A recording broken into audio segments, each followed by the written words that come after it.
Salut tout le monde! Avec la Saint-Valentin qui approche, j'avais envie qu'on aborde les types de langage d'amour. Il y en existe 5. Donc 5 façons de communiquer notre affection qui nous nourrit à un niveau différent. Donc les cinq on va les trouver agréables. Je connais pas personne qui se dit qu'un des 5, là, ah non, non, je suis pas capable. Même les cadeaux. Je suis la première à dire que j'aime pas ça, mais à l'occasion, j'apprécie quand même. Donc, dans les 5 langages d'amour, ce que je veux qu'on retienne, c'est celui de la personne à qui on veut communiquer. Pourquoi? Parce que c'est dans celui-là qu'on devrait lui communiquer notre affection pour que lui le ressente le plus, que ce soit le plus nourrissant. Donc, que ce soit votre conjoint, vos enfants, votre famille proche, vos collègues, quand vous communiquez votre affection à ces gens-là, si vous le faites dans leur langage d'amour, ça va être encore plus impactant que si vous le faites dans le vôtre, qui n'est pas nécessairement le leur.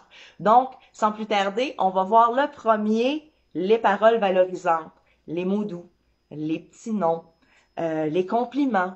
C'est quelque chose qui peut être extrêmement nourrissant, puis pour certaines personnes, c'est ce qui fait qu'ils se sentent le plus aimés ou le plus appréciés.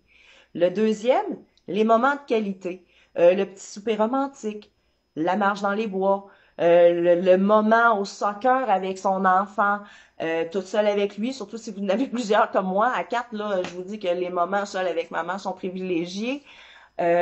Donc, c'est un autre type de langage. Le troisième, les cadeaux. Donc, les petites attentions. Des fois, c'est une petite palette de chocolat. Des fois, c'est une fleur. Ça peut être un jeu. Ça peut être un porte-clés. Ça peut être un collant. C'est juste une petite pensée, un petit gris-gris qu'on achète pour dire à la personne, hey, j'ai pensé à toi, ça m'a fait penser à toi à ce moment-là, puis j'ai voulu te l'offrir. Quatrième, les services rendus, donc se faire aider.